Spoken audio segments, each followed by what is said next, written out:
Ladies and gentlemen, welcome back to the channel. Today we have a few things to catch up on that include two former Celtic players and two players we want to see remain Celtic players in Paulo Bernardo and Adam Idah.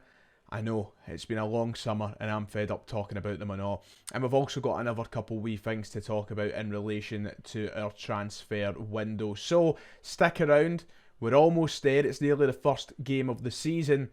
But let's get some players through the door. Please. I beg.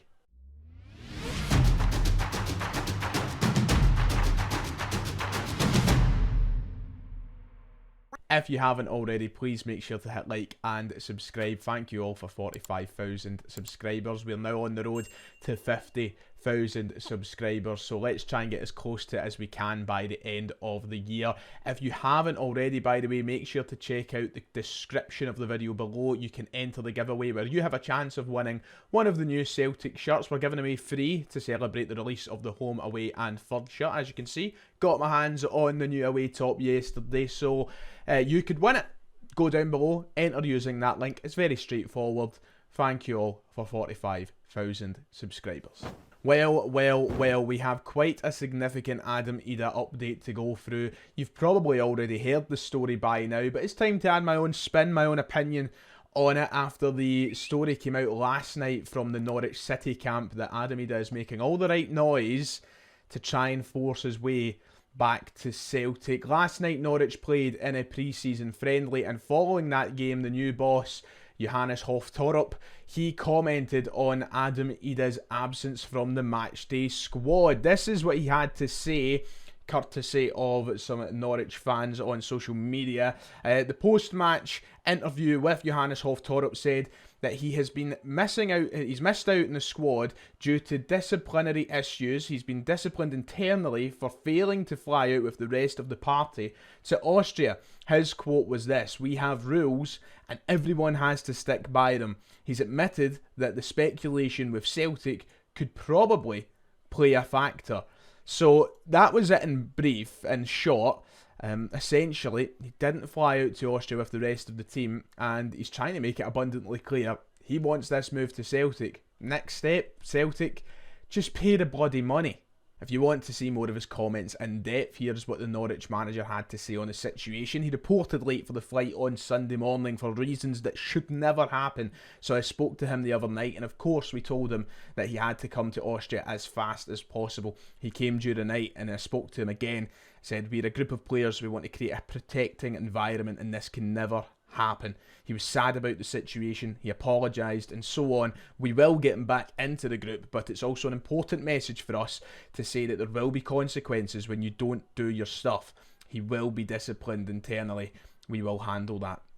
So, very bluntly, the manager's not happy. The Norwich manager not happy. He went on to admit that the reason for this is probably down to the fact he is pushing for that move to Celtic. In fact, Stephen McGowan put out an interesting article last night via the Daily Mail, and if you read on in that article, he confirms that Callum McGregor said in an interview that Adam Idah is still in the Celtic WhatsApp group chat. And interestingly enough, that group chat, the comment that he made, this was what he said: he's certainly making all the right noises that he wants to come back. If it works for everybody, we would be delighted to get him back. We have to be a little bit patient and trust the guys that are in these positions to do the job. So that was Callum McGregor's comments in both relation to Adam Idah trying to force the move back to Celtic, and also the people at the top of the club trying to make the signings. So an interesting interview with Callum McGregor in that article. You can go and read it for yourself via Stephen McGowan's article. Yeah, still in the WhatsApp group, making all the right noise, not going to the Norwich pre-season camp in Austria with the rest of the squad. Adam Idah is desperate for the move to Celtic. Listen, I don't think we should overpay. I've made that clear before in this channel. I'm not going to change my tune because of this story that's broke last night. We shouldn't overpay. Celtic should do their due diligence in trying to make the best deal possible around this. But I can't help but say, pay the bloody money. Just try and get this deal over the line. He wants the move. He's choking for it. He's gasping for the move. And Celtic fans are also gasping for the move to finally happen as well. It's taken far too long to get it done, and it should be a relatively easy deal to get done considering he's made his stance clear at Norwich. Brendan Rodgers has made his stance clear in saying it's the player he wants. Celtic should now be going in for one last big push. Now, there has been talk that Norwich want fees as high as £7.5 million for Adam Idah. I don't know how much truth is in that, but if that was to be true, if that was the number they're looking for, of course I don't think we should pay £7.5 million. But with everything that's going on in the circus alongside it, there has to be a room for a more realistic and better negotiation. Celtic know that £4.5 million, their initial bid that was rejected, is nowhere near enough for the player. But there has to be a happy middle ground in which Norwich come down from, say, £7 million and Celtic go up from £4.5 million. Celtic should be paying £5 or £6 million for Idah, in my opinion. He single-handedly, you could say, won us the cup, and he was a massive part of the reason we won the league. So this is a player that should be back at Celtic. I think after that last night, it's got all the signs of a move that needs to just go full speed ahead now. I'd be really disappointed after all of this if we didn't end the transfer window with Adam Idah as a permanent Celtic player. It's not only that, now the Norwich fans are turning on him, following his antics. I think it's going to take a lot for him to try and win them back over. Probably have to play every game, score every game, and really make amends for this disaster.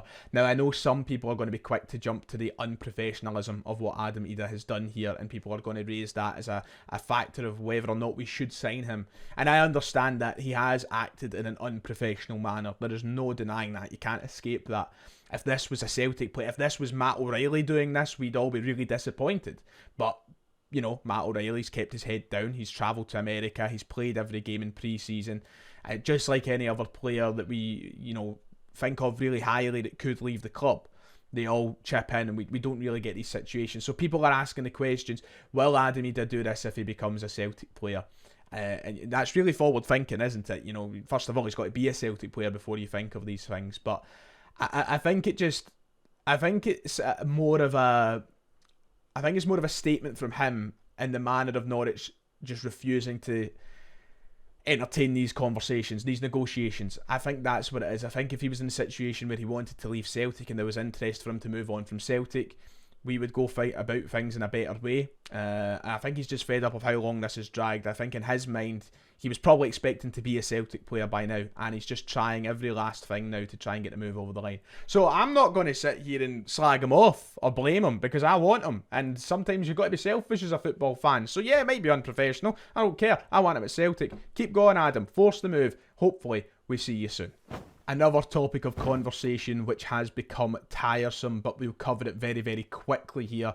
Paulo Bernardo, yes, finally should be getting announced over the next couple of days. I know I've uttered those words far too many times this summer, but it is actually going to happen very, very soon. So very quickly, this was also reported by Stephen McGowan. Paulo Bernardo was undergoing his medical examination on Tuesday night before completing his £3.4 million move to Celtic. He's set to join Brendan Rodgers' squad before Sunday's Premiership flag day against Kilmarnock. And then obviously a bit of talk about Adam Idah and such in that same line of writing. So Paulo Bernardo should be announced as a Celtic player and involved in the squad for Sunday's game against Kilmarnock. So it could be tonight, it could be tomorrow night, but he sat the medical. He'd done that last night. That's the most important thing. We've been following a very up and down, jumpy timeline of events when it comes to Paulo Bernardo. I can't wait till this one is over and done with. Hopefully by the time I've even published this video, we might have a wee sneaky announcement. So yeah, Paulo Bernardo finally signing, thank God. And final story on incomings for the moment. We have disappointing news when it comes to the pursuit of Hugo Bueno. Unsurprisingly, I may add. Now remember, this story popped up the other day that Celtic were looking to move for Hugo Bueno of Wolves on a possible loan deal for the season, which would provide adequate cover for the left-back position. However, unsurprisingly, it seems Wolves are reluctant to let him go. This was the line in Stephen McGowan's article. surrounding the Hugo Bueno situation, where he said Spain under-21 international Bueno was the target of an unsuccessful Celtic loan bid in January. Talks over a 12-month deal have now hit a roadblock, with Wolves confirming they are not prepared to let the defender go at this current time. So it doesn't look as though Hugo Bueno will be the answer to the left back problem at Celtic this season. I did say that in my video the other day. I would be very stunned if this would go through any further than an initial conversation. They did reject a loan deal from Norwich a day prior to that story breaking. He also is a really good player who only got dislodged by Aït Nouri through the season because he was arguably the best left back in the league. He's a player they'll have no intentions of letting go, especially to Celtic on a loan basis. I think he still chips in and plays a lot of football for them at a Premier League level, so I didn't expect it to happen. All the signs pointed towards something that would be unsuccessful, and apparently that is the case. So we've got to move in now for another left back. They've got to get moving quick, because it's not going to be Hugo, sadly. I tell a lie, actually. There is one more story about incomings that we can talk about very briefly once more, because I don't think there's anything to it. You may have seen stories like this pop up on social media this morning linking Celtic with Manchester United youngster Hannibal Maher. There were stories breaking like this saying that Celtic are preparing to submit an offer to sign Hannibal Maher on a permanent transfer. Those came from Tunisia, of course, the origin country of Hannibal. That's where he's from, his national side. These stories seem utterly farcical. He was also linked with Rangers last week on a loan move, but apparently Celtic now want to sign him on a permanent transfer. I think it's a lot of nonsense. I also don't think he's that great a player. You know me, I like Manchester United. I think he's quite garbage, to be average at best. So I hope it's nonsense, and I'm pretty sure it is. So if you see them, don't read into it too much. It's just a load of... I think if it's coming from anywhere, it'll be agents trying to generate a move. We've seen the Rangers' interest that was reported last week. No surprise now, it's Celtic's turn. Just disregard it for now. Final wee thing for today. Sorry, I feel like we've been going through it all rapid fire. UEFA have announced details of the Champions League draw for the 2024-25 campaign, which is very exciting, of course, because we didn't know the draw procedure for this new revamped competition. Of course, the Champions League going under huge changes this season, where it will expand from a group stage tournament to one massive league of 36 teams.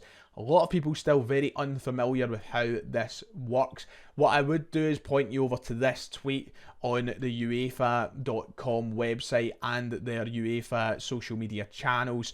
You will see it, and it explains the competition very, very well, not only for the Champions League, but for the Europa League and Conference League also. Alongside that, UEFA released a statement on how the draw will work this year. There was confusion surrounding that, if it would be the typical draw ceremony that they usually do. In short, yes. But not to the same way that they used to do it, and they have done it for years. It will be going under changes. So if you go and read it, I'll put some of it on screen just now. It's basically saying that it will go to the 36 bowls, a team will be drawn, and then after a team is drawn, every team will manually be drawn a designated automated software 8 opponents across 4 pots. So basically, a team will be drawn, and instead of finding their opponents through physical balls, instead of finding their teams through physical balls, they will be drawing their opponents through a computer software. It will draw 8 unique games for each individual team. Go and read up about it. Go and watch the video. We'll talk about it more in depth when we get closer to the time. So don't worry. I will try and make it as easy for you to understand if you don't have a clue yet. But basically, computers are doing a lot now. AI is taking over the world. We're right, that is it for today. I have gone on long enough. I'm roasting. Yeah, go and pay the money for Idah. Cheers. That's my end message. Like and subscribe. See you all next time.